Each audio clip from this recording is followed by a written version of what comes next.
Welcome to the deep dive. Today, we're tackling the subject you find fascinating, consciousness and how we learn. You've sent us selections from Bertrand Russell's The Analysis of Mind, which, let's be honest, is a pretty bold title to try to live up to. It certainly is. But Russell never backed down from a challenge, especially when it came to unraveling the mysteries of the mind. And he dives right in, doesn't he? He doesn't just want to define consciousness. He wants to, take apart those old, comfy ideas about how our minds work. The idea that there's this little person inside us observing all of our thoughts and experiences. It's a very intuitive notion, right? We talk about our inner voice all the time. But Russell, he challenges this by dissecting how we actually use language. He uses this example of a machine that's been programmed to differentiate between pictures of cats and dogs, even different breeds. This machine responds perfectly, but does it actually understand the concept of a dog or a cat? Russell would say no. So just because something can use language, even accurately, that doesn't mean it truly understands the meaning behind the words. Exactly. It's a point that makes you really think about what's going on in our own minds when we use language. Are we sometimes just mimicking patterns rather than actually grasping those deeper meanings? Okay, wow, that's already making my brain do backflips. But it gets even wilder because Russell then connects this to the power of habit. He suggests that a lot of what we call thinking might actually just be our brains running on autopilot, following pathways carved out by our past experiences. Precisely. He uses this term, mnemonic phenomena, to describe these traces of past experiences that linger in our minds and influence our behavior.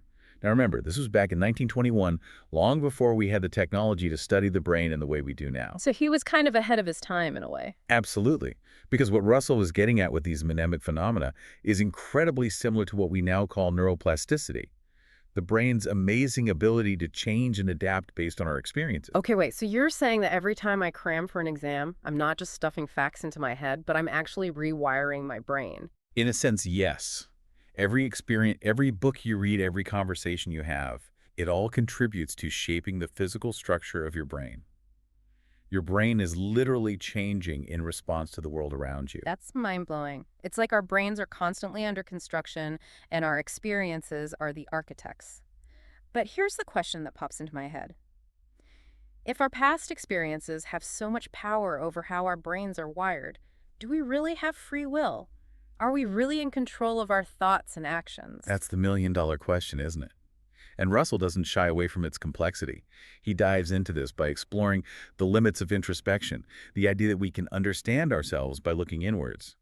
He suggests that this inward gaze might not be as reliable as we think. Why not? What's wrong with a little introspection? Well, we can be tricked by our own biases, blended by our ingrained habits.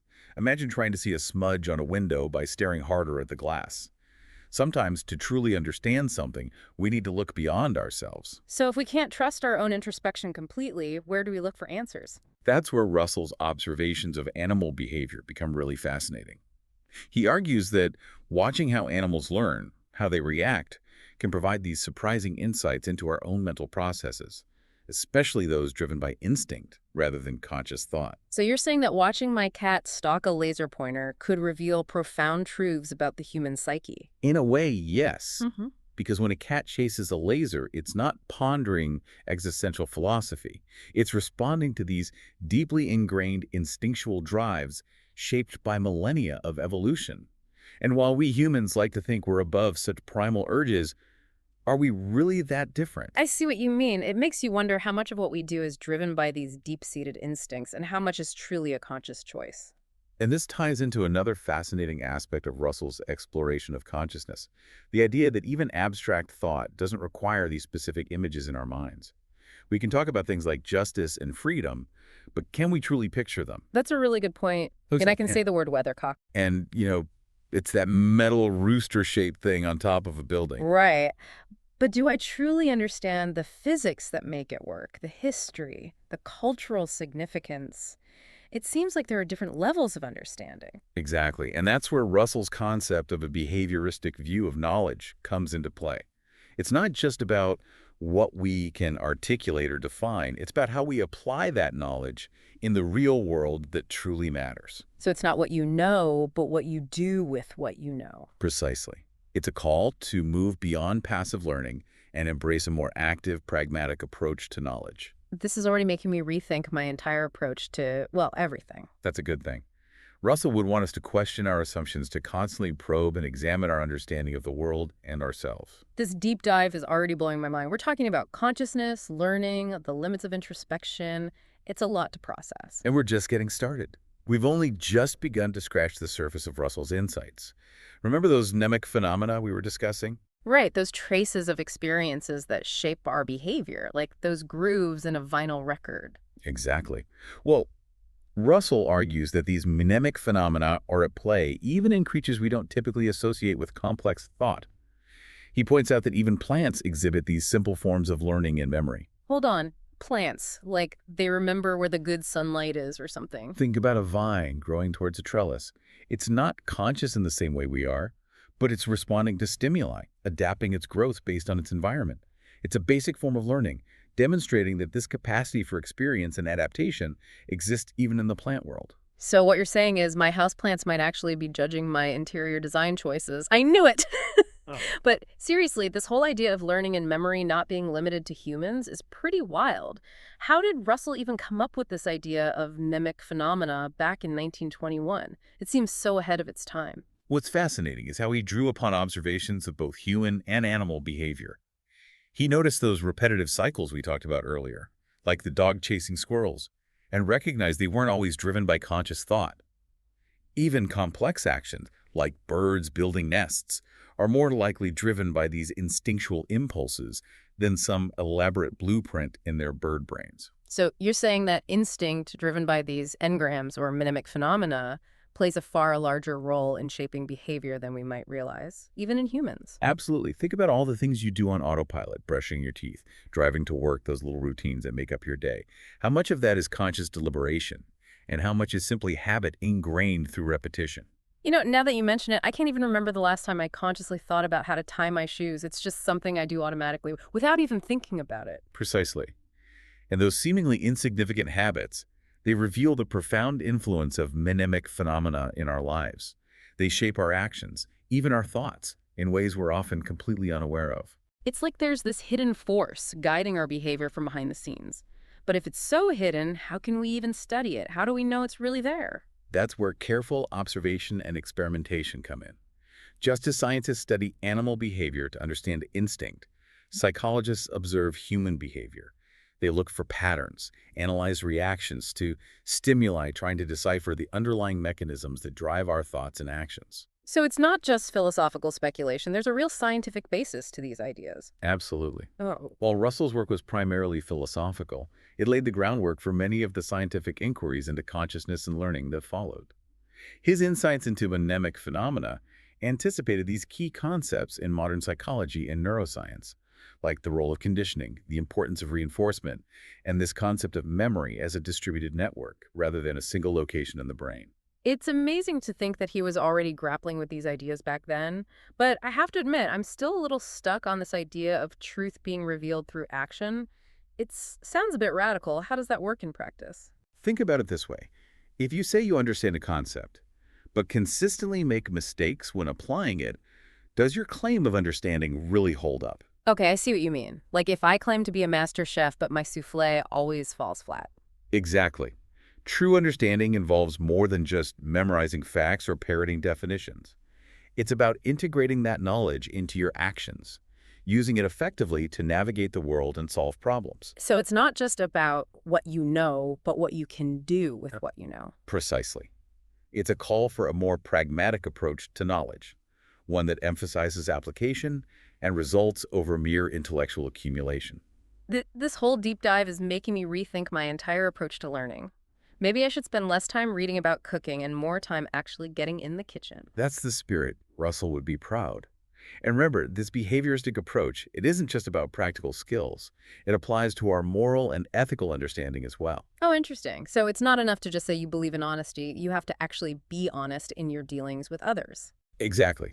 Our actions, they reveal the true depth of our convictions, far more than our words ever could. This is getting pretty deep. It's like you're saying our entire lives are a kind of performance, a testament to what we truly know and believe. In a way, yes. Every choice we make, every action we take, it reveals something about our inner world, about that complex interplay of experiences, habits, and instincts that shape who we are. I'm going to have to start paying a lot more attention to my actions from now on. It's a bit intimidating, but also kind of exciting. It should be. Embracing this behavioristic perspective can be liberating. It empowers us to take ownership of our knowledge, to move beyond passive learning, and become active participants in shaping our understanding of the world. It's like we're not just observers of reality, but creators of it through Right. our actions. Precisely. And that's a powerful realization, one that can inspire us to live more consciously, more intentionally, and ultimately more authentically. This deep dive has really been a journey.